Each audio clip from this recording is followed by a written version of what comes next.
What if I told you the most feared Nazi interrogator never raised his voice, used any form of torture, and never even asked direct questions? Hans Scharf was unlike any interrogator you've heard of.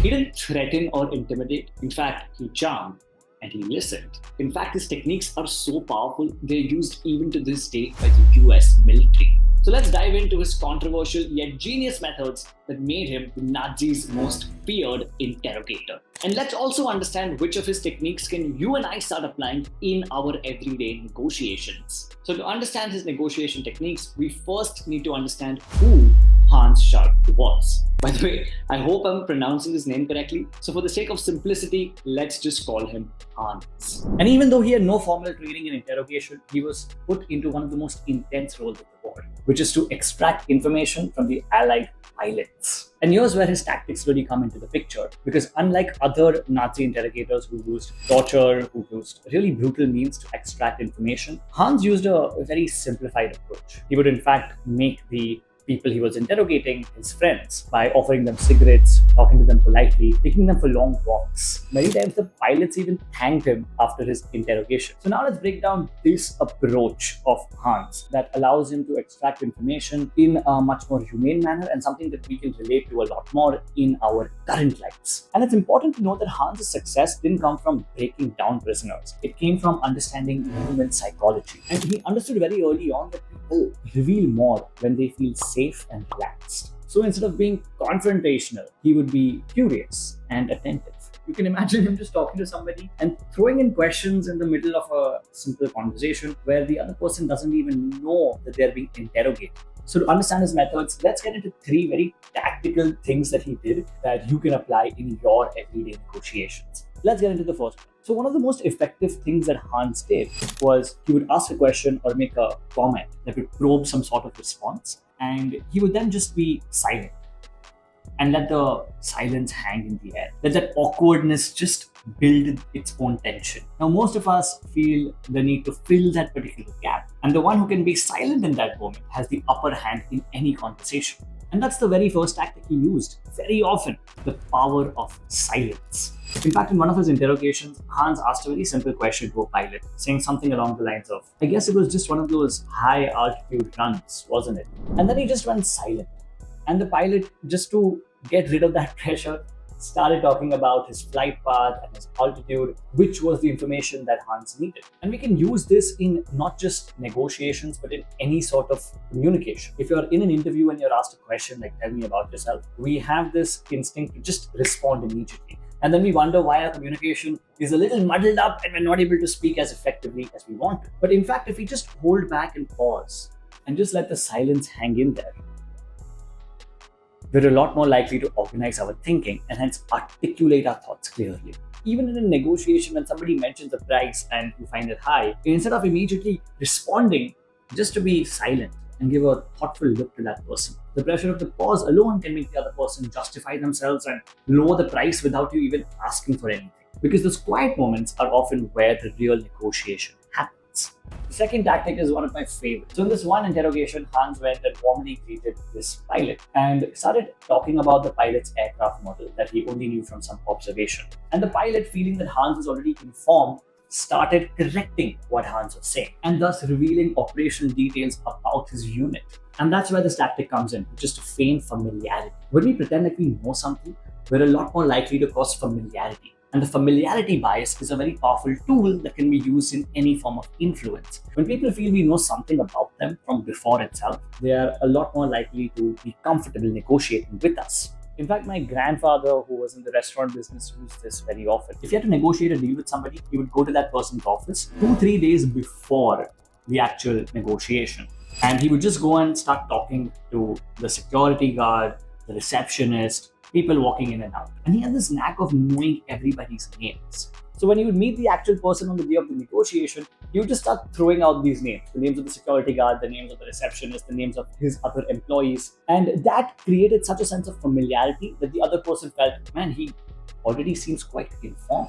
And it automatically kicks in the familiarity bias, where the negotiation becomes a lot easier. The other person's a lot more comfortable revealing information they probably wouldn't have if they did not act on the familiarity bias. Even at a simple salary negotiation at work, if they're not giving you what you want, you can just say, the company's performed well, the quarter's been great, and sure, there's room for some adjustment. Now, even if that's not true, it'll lead to the other person revealing information on the actual finances that can help you to make a stronger case for yourself. Now, the third tactic is one of the most powerful because it's not a negotiation tactic, but it's a relationship building habit. So, when Hans needed some information from a pilot, he just took the pilot for a walk in nature. And he spoke about everything but the war.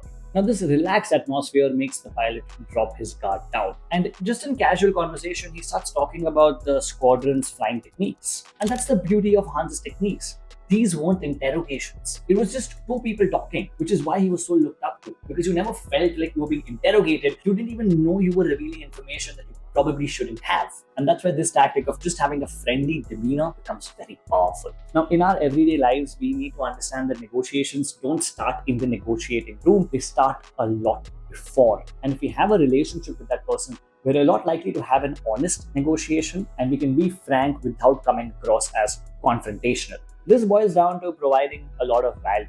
If we are people who can help others without expecting much in return, especially in the workplace, when the time of the negotiation does come, there'll already be a lot more leverage on our side to hence have a higher chance of getting what we want. Because it shows to the other person that when you're not just for the negotiation, but we've been adding value way before, even before we knew that this negotiation would really happen. And this approach can make a world of a difference to how open people are to your ideas. Now, those tactics can be really powerful when applied correctly, but there are certain things that Hans did which weren't or aren't really considered as tactics. They were just part of his overall demeanor.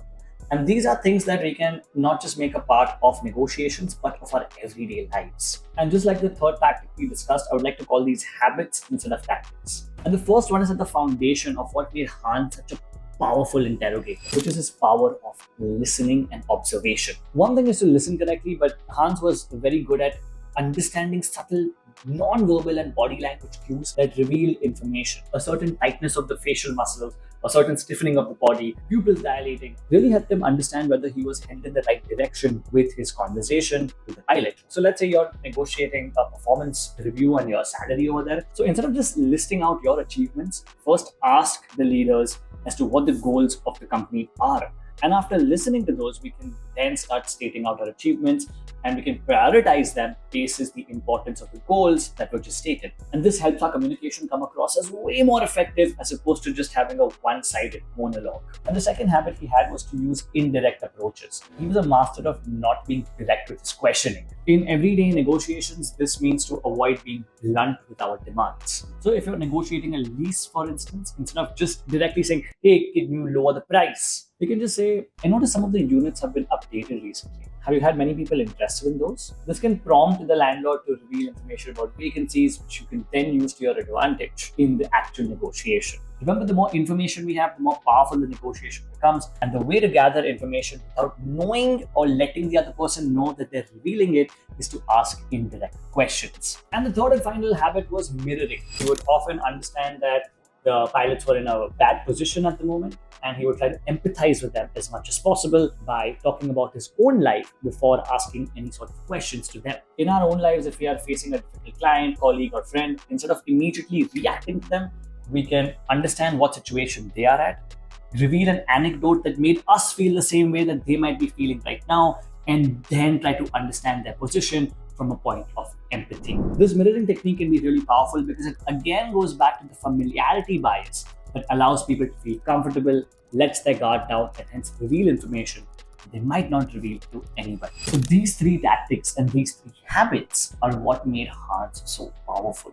And even though after the war he stopped interrogating, he became a mosaic artist, his interrogation techniques still live on. And the reason why he's so interesting, even though he was part of the Nazis, is because he proved that with kindness, dialogue, and empathy, you can get the job done as opposed to using just brute force. Now, of course, there is a dilemma that he is a Nazi, so should we really be talking about his techniques like that? And that dilemma does stand. It was there in our mind when we created this video, and probably some of the things that I have researched upon or said might not be entirely true. And if you're somebody who does know the truth behind it, please comment down below so we can correct those particular aspects. Maybe he wasn't empathetic, maybe he was just cunning, maybe he wasn't really patient, he was just being fake. All those things can be true, but the point of the matter is that the tactics and habits still apply. And if we can apply them into our own lives, it will help us become just a little more effective as negotiators and overall communicators. Because sometimes the smartest way to win is to make the other person feel that they're not losing. Thanks for being with me till the end. If you like such videos, then comment down below if you want us to cover anybody else's communication techniques, and we'll be happy to make a video on that. Subscribe, share this video with someone who you know. It'll really help us get a bigger boost on YouTube. Now, when it comes to negotiations, one important factor is to learn to be articulate in our speaking. And if you want to learn how to be articulate like an other personality, in this case, Jordan Peterson, you can check out this video right here.